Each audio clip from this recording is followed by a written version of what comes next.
ಬದುಕಿನ ಬಣ್ಣವೇ ಬದಲಾದರೆ ಅದು ಪ್ರೇಮವೇ.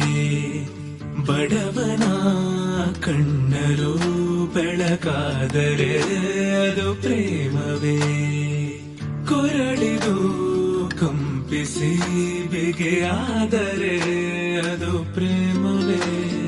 ತಿರುಬಲಿ ದೇವರೇ ಎದುರಾದರೆ ಅದು ಪ್ರೇಮವೇ.